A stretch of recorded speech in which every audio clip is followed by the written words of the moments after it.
నేను మాదక ద్రవ్యాలపై జరుగుతున్న పోరాటంలో క్రియాశీల భాగస్వామిని అవుతానని, జీవన శైలిని అనుసరిస్తూ నాతో పాటు ఏ ఒక్కరు డ్రగ్స్ బారిన పడకుండా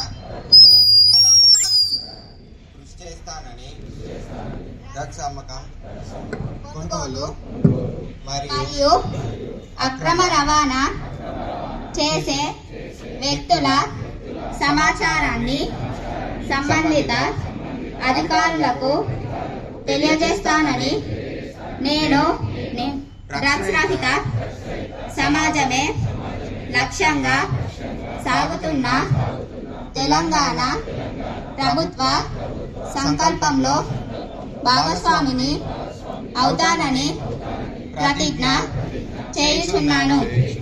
జై హింద్.